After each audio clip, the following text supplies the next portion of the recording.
Chapter 8. During those days another large crowd gathered. Since they had nothing to eat, Jesus called his disciples to him and said, I have compassion for these people. They have already been with me 3 days and have nothing to eat. If I send them home hungry, they will collapse on the way, because some of them have come a long distance. His disciples answered, But where in this remote place can anyone get enough bread to feed them? How many loaves do you have? Jesus asked. 7. They replied.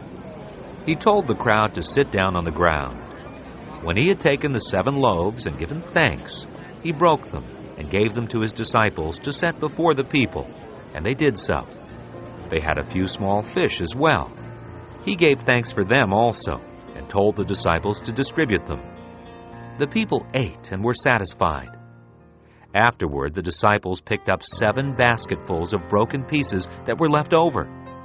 About 4,000 men were present, and having sent them away, he got into the boat with his disciples and went to the region of Dalmanutha. The Pharisees came and began to question Jesus. To test him, they asked him for a sign from heaven. He sighed deeply and said, Why does this generation ask for a miraculous sign? I tell you the truth, no sign will be given to it. Then he left them, got back into the boat, and crossed to the other side. The disciples had forgotten to bring bread, except for 1 loaf they had with them in the boat. Be careful, Jesus warned them. Watch out for the yeast of the Pharisees and that of Herod. They discussed this with one another and said, It is because we have no bread. Aware of their discussion, Jesus asked them, Why are you talking about having no bread? Do you still not see or understand? Are your hearts hardened? Do you have eyes but fail to see and ears but fail to hear? And don't you remember?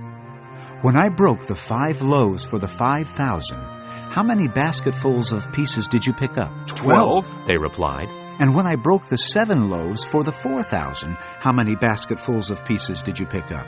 They answered, 7. He said to them, Do you still not understand?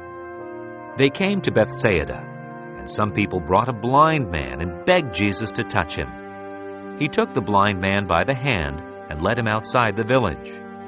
When he had spit on the man's eyes and put his hands on him, Jesus asked, Do you see anything? He looked up and said, I see people.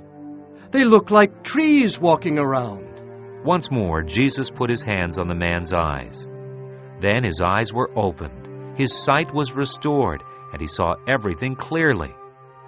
Jesus sent him home, saying, Don't go into the village. Jesus and his disciples went on to the villages around Caesarea Philippi. On the way, he asked them, Who do people say I am? They replied, Some say John the Baptist. Others say Elijah. And still others, one of the prophets. But what about you? He asked. Who do you say I am?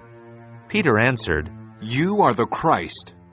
Jesus warned them not to tell anyone about him. He then began to teach them that the Son of Man must suffer many things and be rejected by the elders, chief priests, and teachers of the law, and that he must be killed, and after 3 days rise again.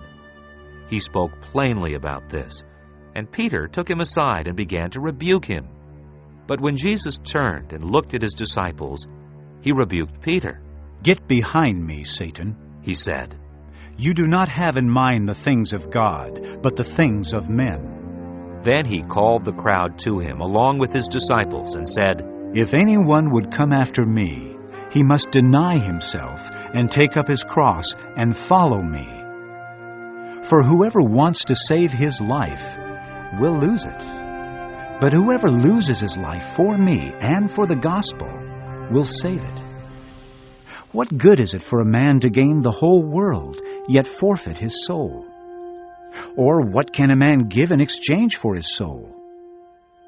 If anyone is ashamed of me and my words in this adulterous and sinful generation, the Son of Man will be ashamed of him when he comes in his Father's glory with the holy angels.